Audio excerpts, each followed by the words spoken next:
കടൽ മണൽ ഖനനത്തിൽ നിന്നും കേന്ദ്ര സർക്കാർ പിന്മാറണമെന്നാവശ്യപ്പെട്ട് മത്സ്യത്തൊഴിലാളി കോൺഗ്രസിന്റെ നേതൃത്വത്തിൽ ആഴക്കടൽ സമരസംഗമം ACC ജനറൽ സെക്രട്ടറി KC വേണുഗോപാലിന്റെ നേതൃത്വത്തിൽ മത്സ്യത്തൊഴിലാളികൾ 100-ലധികം വള്ളങ്ങളിൽ ആലപ്പുഴ തോട്ടപ്പള്ളി ഹാർബറിൽ നിന്നും ആഴക്കടലിലേക്ക് യാത്ര തിരിക്കും.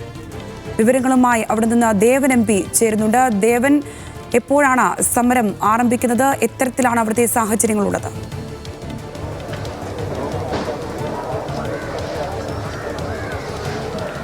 ഏകദേശം 7 മണിയോട് കൂടിയായിരിക്കും ഇവിടെ നിന്നും സമരം ആരംഭിക്കുക.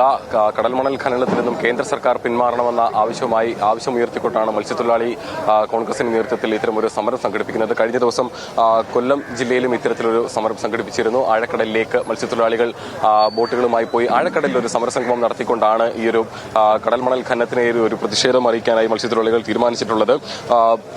ഈ നിയമം വന്നപ്പോൾ തന്നെ മത്സ്യത്തൊഴിലാളികൾ പ്രധാനമായും ഉന്നയിക്കുന്ന ഒരു ആശങ്കയാണ് മത്സ്യസമ്പത്തിന്, കടലിലെ മത്സ്യസമ്പത്തിനും ഒപ്പം തന്നെ ആവാസ വ്യവസ്ഥയും എല്ലാം സാരമായി ബാധിക്കുന്ന ഈ നിയമത്തിൽ നിന്നും കേന്ദ്ര സർക്കാർ പിന്മാറണമെന്നുള്ള ആവശ്യം മത്സ്യത്തൊഴിലാളികൾ ഈ നിയമം പ്രാബല്യത്തിൽ വന്നത് മുതൽ ഉന്നയിക്കുന്നുണ്ട്. എന്നാൽ ആ നീക്കങ്ങളെല്ലാം വെല്ലുവിളിച്ചുകൊണ്ടാണ് ഇപ്പോൾ കേന്ദ്ര സർക്കാർ ഈ ഒരു ഖനന നടപടികളുമായി മുന്നോട്ട് പോകുന്നതെന്നുള്ള കാര്യമാണ് പറഞ്ഞിരിക്കുന്നത്. ഇപ്പോൾ ഏതായാലും കോൺഗ്രസിന്റെ നേതൃത്വത്തിൽ ഇപ്പോൾ കരിമണൽ ഖനനം അവസാനിപ്പിക്കുക, കടൽ മണൽ ഖനന നീക്കം ഉപേക്ഷിക്കുക എന്നീ ആവശ്യങ്ങൾ ഉന്നയിച്ചുകൊണ്ടാണ് ഈ ഒരു ആഴക്കടൽ സമരസംഗമം നടത്തുന്നത്. ACC general secretary KC Venugopal ആയിരിക്കും ഇന്ന് ഈ സമരത്തിന്റെ ഉദ്ഘാടനം. ഇപ്പോൾ അതുമായി ബന്ധപ്പെട്ട് കോൺഗ്രസിന്റെ മുതിർന്ന നേതാക്കൾ എല്ലാവരും തന്നെ ആലപ്പുഴ തോട്ടപ്പള്ളി ഹാർബറിൽ എത്തിയിട്ടുണ്ട്. ഇപ്പോൾ നമ്മളോടൊപ്പം മുൻ MP കൂടിയായിട്ടുള്ള കോൺഗ്രസിന്റെ വർക്കിംഗ് പ്രസിഡന്റ് TN പ്രതാപൻ ചേരുന്നുണ്ട്.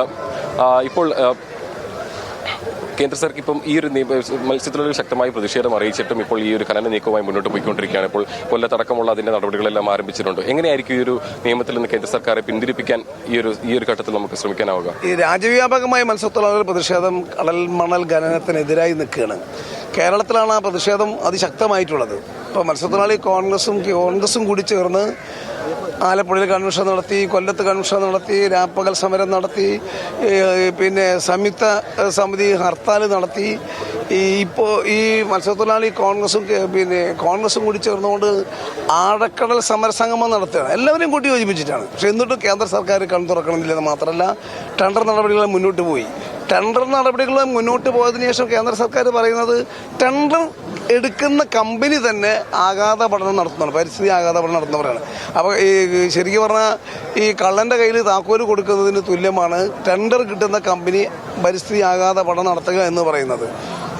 പിന്നെ കാസർഗോഡ് മുതൽ തിരുവനന്തപുരം വരെയുള്ള കേരളത്തിലെ 560 കിലോമീറ്റർ ദൈർഘ്യമുള്ള തീരദേശ മേഖല അതിശക്തമായ വികാരത്തിലാണ്. സ്വന്തം ജീവിതം നഷ്ടപ്പെടുന്നൊരു മാനസിക സാഹചര്യത്തിലാണ്.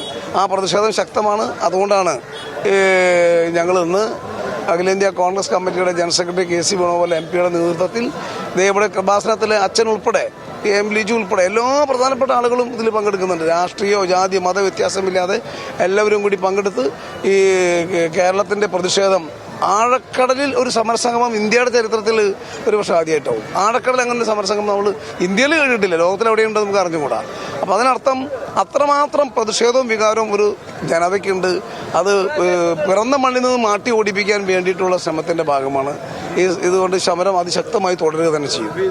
ഇപ്പോൾ നമ്മളോടൊപ്പം കോൺഗ്രസ് നേതാവ് M ലിജു കൂടി ചേരുന്നുണ്ട്. ഈ ഒരു സമരം നടത്തുമ്പോൾ തന്നെ ഞാൻ സൂചിപ്പിച്ചതുപോലെ തന്നെ കേന്ദ്ര സർക്കാർ ഈ നീക്കത്തിൽ നിന്ന് പിന്മാറാൻ ഇതുവരെയും തയ്യാറായിട്ടില്ല. മാത്രമല്ല നടപടിക്രമങ്ങളുമായി മുന്നോട്ട് പോകുന്നുണ്ട്. മത്സ്യത്തൊഴിലാളികളുടെ ആശങ്ക ഒരു വശത്ത് അറിയിക്കുന്നുമുണ്ട്. അപ്പോൾ എങ്ങനെയായിരിക്കും നമ്മൾ മത്സ്യത്തൊഴിലാളികളുടെ ഒപ്പം നിന്നുകൊണ്ട് ഈ ഒരു നിയമത്തിനെതിരെ പോരാടുക? കേന്ദ്ര സർക്കാർ നമ്മുടെ കരയും പൊതുമേഖലാ സ്ഥാപനങ്ങളും കോർപ്പറേറ്റുകൾക്ക് എഴുതി കൊടുത്തതുപോലെ കടലിനെയും കോർപ്പറേറ്റുകൾക്ക് എഴുതി കൊടുക്കുക എന്ന രീതിയുമായിട്ടാണ് മുന്നോട്ട് പോകുന്നത്. അപ്പം അവരുടെ പ്രഥമ പരിഗണന ഈ തീരദേശത്തുള്ള ഏറ്റവും സാധാരണക്കാരായ മനുഷ്യരല്ല, വൻകിട കോർപ്പറേറ്റുകളാണ്. കോൺഗ്രസും അനുബന്ധ സംഘടനകളും ഞങ്ങളെല്ലാം തന്നെ കക്ഷി രാഷ്ട്രീയത്തിനപ്പുറത്ത് തീരദേശ ജനതയ്ക്കൊപ്പം നിൽക്കാൻ, ഈ ഒരു ആവാസ വ്യവസ്ഥയ്ക്കൊപ്പം നിൽക്കാനാണ് തീരുമാനിച്ചിരിക്കുന്നത്. അപ്പൊ അതുകൊണ്ട് അതിശക്തമായ പ്രക്ഷോഭം കേന്ദ്ര സർക്കാരിനെ നേരിടേണ്ടി ജനങ്ങളെ മണിക്കൂറുകളിൽ നമുക്ക് ഈ സമരത്തിന്റെ കൂടുതൽ വാർത്തകളിലേക്കും വിശദാംശങ്ങളിലേക്കും വരാം. ഇതാണെങ്കിലും കടൽ മണൽ ഖനനത്തിൽ നിന്നും കേന്ദ്ര സർക്കാർ പിന്മാറണമെന്ന് ആവശ്യപ്പെട്ടുള്ള ആഴക്കടൽ സമരസംഗമം അല്പസമയത്തിനുള്ളിൽ ഉണ്ടാകും.